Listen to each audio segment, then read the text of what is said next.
On a stormy night in small-town America, a retired pro wrestler sits alone in his rundown house, hiding from his past with late-night TV and cheap whiskey, when a tiny knock breaks the silence. He opens the door and freezes. A shivering little girl looks up at him with tear-filled eyes and whispers, "Mommy just died. Can I call you Daddy?" And then suddenly, before I continue, let me know in the comments. Have you subscribed to the channel or not? And also tell me which city and country you are watching from, so that I can thank you personally. The storm was violent that night. Black clouds roared across the sky as strong winds howled through the streets. Heavy rain lashed against empty roads, washing the city into a deep, lifeless silence. The neighborhood was dark, abandoned, and cold. At the very end of that quiet street stood an old, worn-down house. Inside it sat a man completely alone. He was a retired wrestler. His body was still massive, shoulders broad, arms powerful, but his eyes carried a deep exhaustion that only years of hidden pain can create. A dim light glowed in the room. The television was on, but he wasn't watching it. An empty glass sat on the table in front of him, and inside his chest lived a silence louder than screams. He had cut himself off from the world. No friends, no family, only memories that refused to let him rest. Then, suddenly, a soft knock echoed at the door. He froze. Slowly, he turned his head toward the door and glanced at the clock on the wall. It was past midnight. "Who would be out at this hour?" he muttered. Another knock followed, slightly louder this time. His heartbeat quickened. He rose from his chair and walked cautiously toward the door. With every step, the tension in his chest grew heavier. He leaned forward and looked through the small glass panel. But outside, there was only darkness and rain. He slowly pulled the door open. A tiny girl stood there, soaked from head to toe, barefoot on the cold ground, shivering uncontrollably. She clutched a worn-out teddy bear tight against her chest. Wet hair stuck to her pale face. Her eyes were filled with tears, but beneath them lived a strange kind of courage. The wrestler's breath caught in his throat. "Sweetheart, what are you doing out here at this hour?" he asked gently. The little girl wiped her face with her small, trembling hand. Then she looked up at him and whispered the words that would tear his world apart. "My mommy just died. Can I call you Daddy?" The sentence struck him like lightning. He couldn't move. Rain continued to pour harder. The wind shook the trees violently. The child's fragile body trembled even more under the freezing rain. Without another word, the wrestler took off his jacket and wrapped it tightly around her. "Come inside," he said softly. The girl hesitated for a second, then stepped into the house. Even inside the warmth, her shaking didn't stop. The wrestler quickly turned on the heater, grabbed a towel, gently dried her wet hair, and guided her to the sofa. "Where's your mommy?" he asked quietly. Tears streamed down her face. She's lying on the floor. She hasn't gotten up for a long time." The girl sobbed. The wrestler's face hardened instantly. He grabbed his phone and called emergency services. Minutes later, the sound of an ambulance shattered the silence of the street. The wrestler carried the little girl with him to her house. The door was unlocked. Inside, a woman lay motionless on the floor. The paramedics checked her pulse, listened for a heartbeat, and after a brief moment, slowly shook their heads. She was gone. The girl let out a heartbreaking cry and tried to run to her mother, but the wrestler wrapped his strong arms around her and held her tightly to his chest. "You're not alone anymore," he whispered through trembling lips. The little girl pressed her face into his chest and cried until she could barely breathe. That same night, she fell asleep in the home of a stranger. And the wrestler stayed awake until morning. He knew this knock hadn't come by accident. This wasn't just a child at his door. This was destiny knocking on a life that had long been closed. Morning light slipped quietly through the window, but there was no sign of sleep in the wrestler's eyes. He had stayed awake the entire night. Sometimes he looked at the little girl sleeping on the sofa, sometimes at the ceiling. The tiny child was wrapped in his jacket, sleeping deeply for the first time since the storm.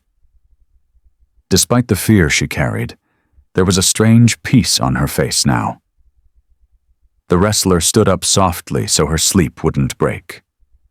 He walked into the kitchen and poured himself a cup of coffee, but the first sip never went down.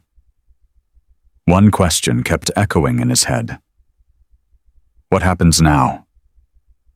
A few minutes later, the little girl stirred and slowly opened her eyes. She blinked, looked around the unfamiliar room, and then everything came rushing back. Panic filled her face. Mommy? She whispered in a trembling voice.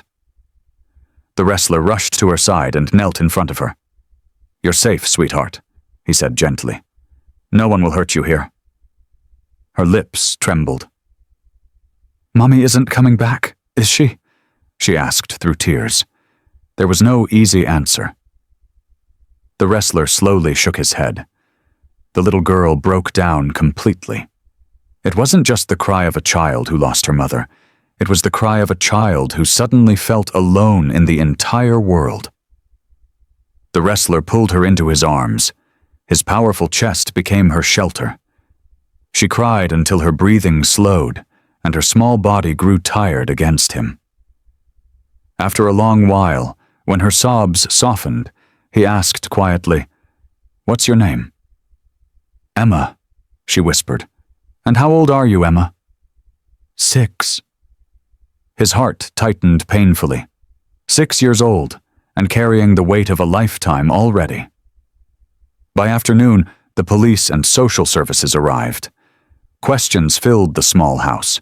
The mother's full name, any relatives, an emergency contact, a father's name, a sister, a brother. But every answer led to the same ending. There was no one. Emma's mother had lived alone, no family, no support, no one left behind to take responsibility for the child. The social worker finally spoke in a professional tone. We will need to take the child to a protection center. From there, the court will decide her future. At those words, Emma instantly hid behind the wrestler. She grabbed his shirt tightly with both hands. I don't want to go there, she cried in fear. I want to stay here, with Uncle. A heavy silence filled the room. All eyes turned toward the wrestler. Even he was stunned. He had only opened his door for a night. But now that night was turning into a lifetime responsibility. The social worker cleared her throat. Sir, you are not her legal guardian. Emotional decisions can't be made here. This process is not simple. The wrestler looked down at Emma. She was staring at him with wide, terrified eyes, asking a single silent question. Will you leave me too? Something inside his chest cracked open again. The same old pain he had spent his life running from. He stayed silent for a moment, then lifted his head and spoke firmly. I will not leave this child. Everyone froze. I will do everything legally, he continued. You can check my home, my past, my records, whatever you need, but this child will not be alone again. For the first time since the stormy night, a tiny spark of hope lit inside Emma's eyes. The social worker took a slow breath. All right, but this will take time. The court will review everything. Until then, the child must remain under state supervision. The moment those words were spoken, Emma wrapped her arms tightly around the wrestler. No, I want to stay here, please. Her small hands trembled as she clung to him. The wrestler held her tightly. His own eyes burned with tears. "I'll come get you," he whispered into her hair. "I promise." When they finally led Emma out of the house, the wrestler stood frozen in the doorway, watching her disappear down the steps. Once again, his home fell into silence. But this time, the silence was heavier than ever before. He knew something very clearly now. His next fight would not be in a wrestling ring. It would be in a courtroom, against the system, against fear, and against the past he had never fully left behind. The door closed, but inside his heart, a new door had opened. The courtroom was cold, not from temperature, but from silence, rules, and judgment. Wooden benches lined both sides. People whispered in low voices as files shuffled and papers turned. At the front, the judge sat behind a tall desk, eyes calm but unreadable. The wrestler sat alone on one side of the room. For the first time in years, he felt smaller than he ever had in the ring.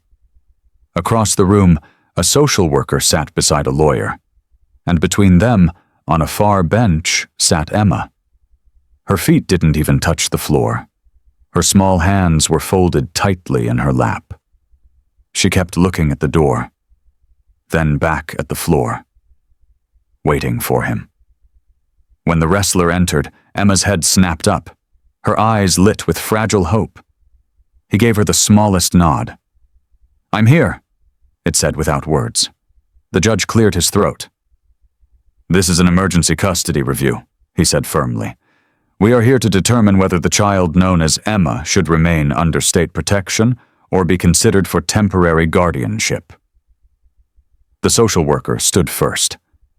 "Your Honor," she began, "the child was found in the care of a retired professional wrestler, unrelated by blood, with no previous connection to the family. While his intentions may appear kind, the law requires caution. The child has suffered trauma, and her future must be protected with absolute certainty." The wrestler's fists clenched slowly. Then his turn came. He stood, and the room felt different immediately. "I didn't ask for this child to come to my door," he said calmly. "But she did, and when she looked at me, she wasn't asking for money or shelter. She was asking not to be alone." The judge watched carefully. "I grew up alone," the wrestler continued, "and I know exactly what that does to a child. It doesn't break us right away.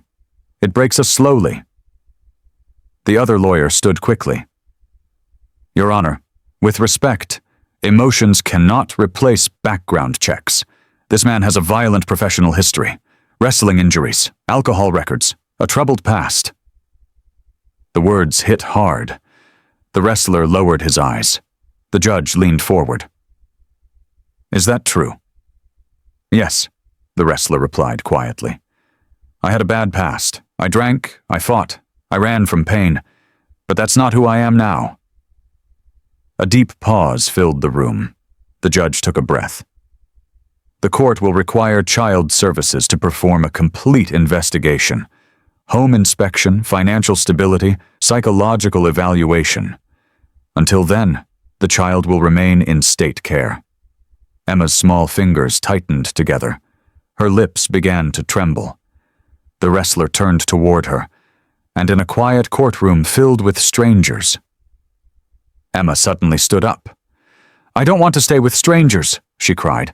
"They turn off the lights and lock the doors. I cry at night and nobody comes." The room froze. Tears streamed down her cheeks. "He promised he wouldn't leave me," she sobbed, pointing at the wrestler. "Everyone else leaves." No one spoke. The judge slowly removed his glasses. The social worker swallowed. This was no longer paperwork. This was a child's heart. After a long moment, the judge spoke gently. "For temporary purposes only, I will grant supervised visitation rights. The child may spend limited time with the applicant under observation." Emma's face broke into the smallest smile. The wrestler released the breath he didn't realize he had been holding. That evening, Emma sat beside him in the small visitation room. They colored silently. Crayons moved slowly. A house, a tree, a stick figure man with giant arms. "That's you," she said softly. The wrestler smiled. Days turned into weeks. Social workers visited his home. His finances were checked, his medical history reviewed, his past dragged into the light, and every night he sat alone, waiting. Waiting for the next hearing, waiting for the next decision, waiting to see if fate would take her again. Then, one afternoon, the phone rang. "You're approved for extended temporary custody," the voice said. The wrestler dropped into a chair. Tears rolled freely down his face for the first time in years. That night, Emma returned to his house. She ran into his arms like she already belonged there. But both of them knew. The final fight was still ahead, because temporary custody could be taken away, and the world was not yet done testing them. The house felt different now. For the first time in years, it wasn't silent. Tiny footsteps echoed across the floor. A little backpack rested near the door. A small pair of shoes sat beside his heavy wrestling boots. Emma's laughter, soft and uncertain at first, slowly began to live in the walls.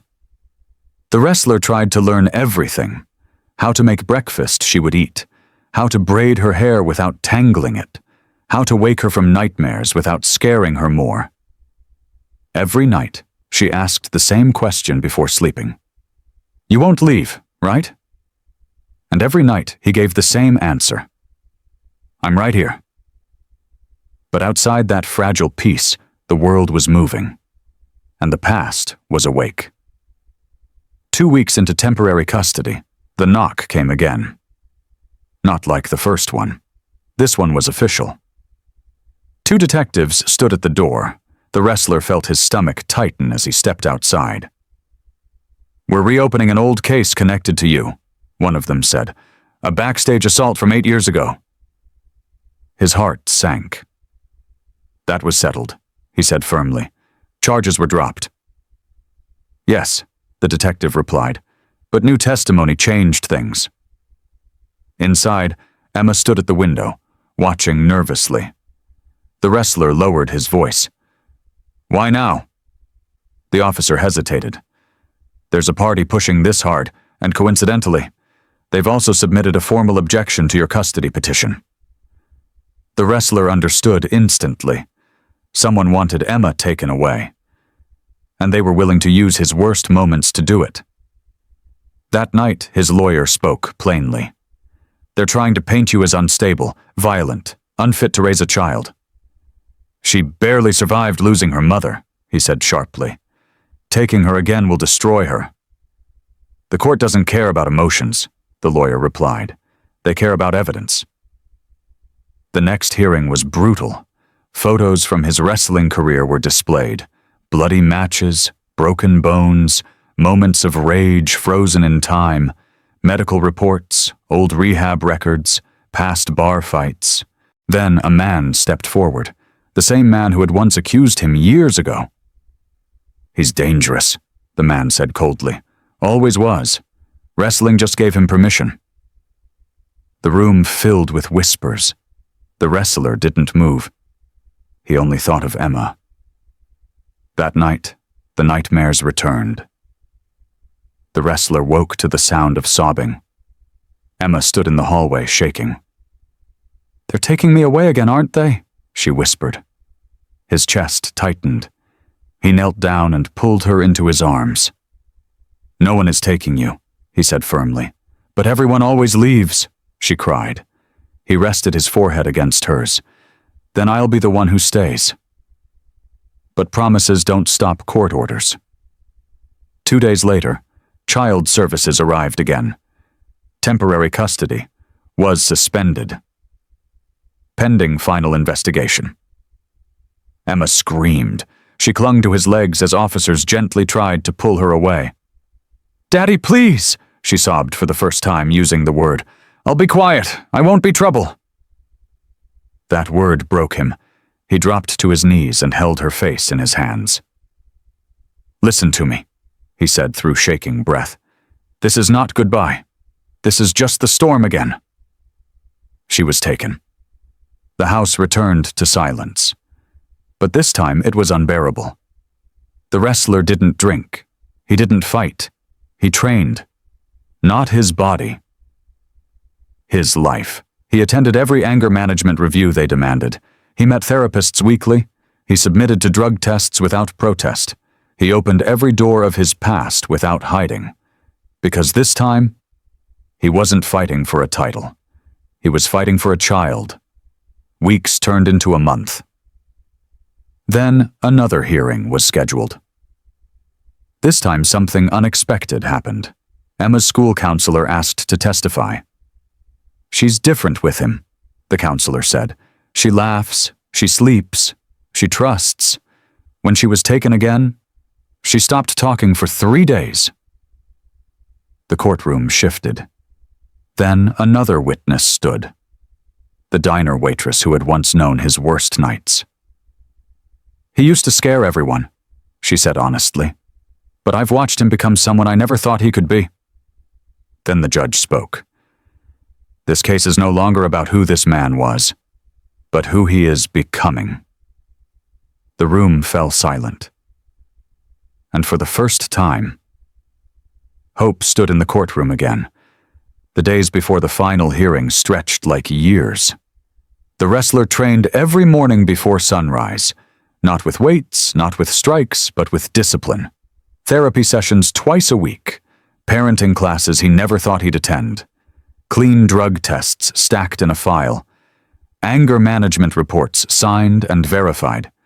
His body was ready for any fight. But this battle lived in paper, words, and judgment.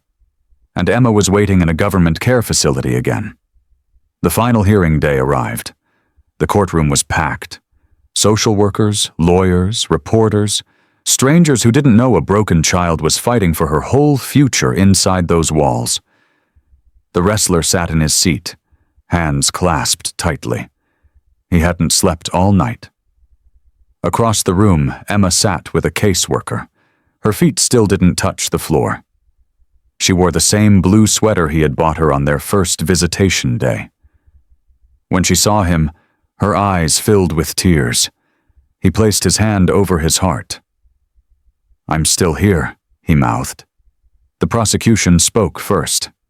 "Your Honor, this child has already suffered unimaginable trauma. We cannot gamble her future on a man with a documented history of violence, addiction, and instability, no matter how well he behaves now." Every word felt like a blade. Then his lawyer stood. "This man has done more in 3 months than many biological parents do in a lifetime. There is not one failed test, not one missed requirement, and most importantly, this child wants him." The judge turned toward Emma. "Emma, would you like to say something before I make my decision?" The entire courtroom stilled. Emma looked at the caseworker, then at the wrestler. Then she stood up. Her knees trembled, her voice shook. But she spoke. "When my mommy died, I knocked on his door because I was scared of the dark," she said quietly. "He opened the door. He gave me his jacket. He didn't ask me who I was. He just let me in." The room was silent. "When they took me away the first time, I cried every night. When they took me again, I stopped crying, because I thought crying doesn't bring anyone back." Her small hands tightened into fists. "But he came back for me every time." She walked slowly toward the center of the courtroom. "Everyone here keeps asking who is my real daddy," she said softly. "But real is the person who stays." She turned and pointed at the wrestler. "That's him." A gasp moved through the room. The judge removed his glasses. Even the prosecution shifted uncomfortably. Emma's voice broke, but she didn't stop. "If I have to go to another place again, I'll be quiet like they want. But if I can choose," she looked back at him, "I choose him." The courtroom broke. People wiped their eyes openly. The wrestler's shoulders shook as he covered his face with his hands. For the first time since he was a child, he wept without shame. The judge stood. "This court does not ignore the past," he said slowly, "but it also does not ignore transformation." He turned to the wrestler. "You have walked every step this court demanded. You failed nowhere. You ran nowhere." Then he turned to Emma. "And you showed courage far beyond your years." The gavel lifted. The room stopped breathing. "This court grants permanent guardianship, effective immediately." For a moment, no one moved. Then Emma screamed. She ran, and the wrestler caught her in his arms as if his entire life had been waiting for that weight to return to his chest. That evening, the house was loud again. Real loud. Emma ran from room to room. Our house," she laughed. The wrestler cooked a terrible dinner. They burned it together, and ate it anyway. Later that night, Emma climbed onto the couch beside him. "Does this mean I can really call you Daddy now?" she asked carefully. His throat closed. "Yes," he whispered. She smiled and rested her head on his arm. But outside, someone else was watching, through the courthouse steps. A man stood in shadow. The same man who reopened the old case. The same man who lost today. And revenge wasn't finished yet. The night was quiet inside the house. Too quiet. Emma was asleep on the couch, curled up under a blanket, her tiny chest rising and falling peacefully.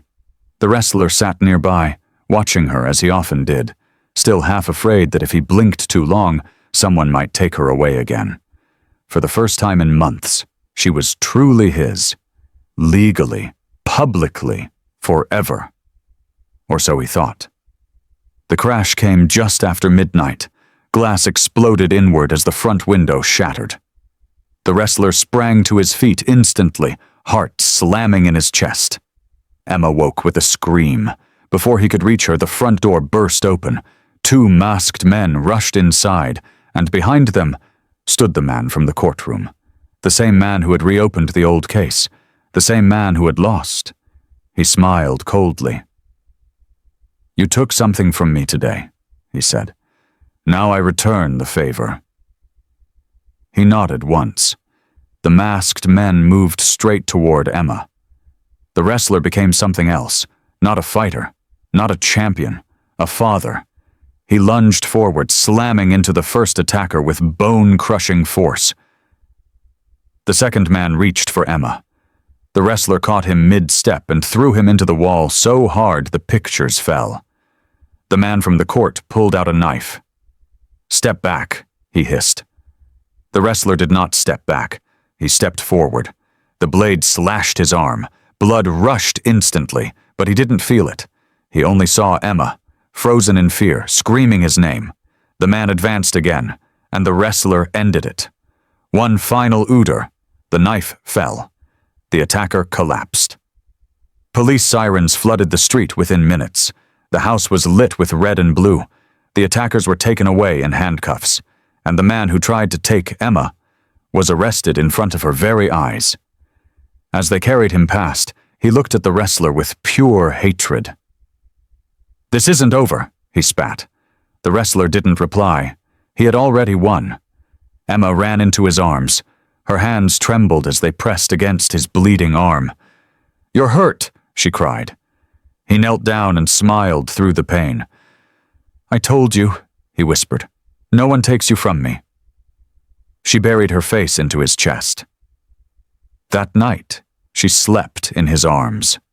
Not on the couch, not alone, in her father's arms. Weeks later, the trial ended. The man went to prison. The threats ended. The fear ended. And spring finally came. 1 year later, a small school stage stood decorated with paper flowers. Parents filled the seats. Children whispered nervously behind the curtain. Emma peeked through and saw him in the front row. Her daddy. She waved. He placed his hand over his heart. She stepped onto the stage and spoke into the microphone. "My name is Emma," she said proudly. Applause softly filled the room. "I used to be scared of the dark. I used to think everyone leaves, but someone opened the door when I knocked." She paused. "He didn't know who I was, but he chose me anyway." The room fell silent. "He used to be called a fighter. Now he's my daddy." She looked straight at him. "And the strongest thing he ever fought for was me." The room exploded in applause. The wrestler broke down completely. That night at home, Emma curled beside him on the couch. "Daddy?" she asked. "Yes, baby." "If Mommy can see us, do you think she's happy?" His eyes filled. "Yes," he whispered. "I think she sent you to my door." Emma smiled. Then she slept, safe, loved, forever. Sometimes, family is not born, it is chosen, and sometimes, the strongest men in the world are made strong by the smallest hands that refuse to let go. If this story touched your heart, please like this video to support real emotional storytelling. Subscribe for more life-changing stories that restore faith in humanity. And comment below. Do you believe family is chosen by the heart? Your one click can help this story reach someone who truly needs hope today.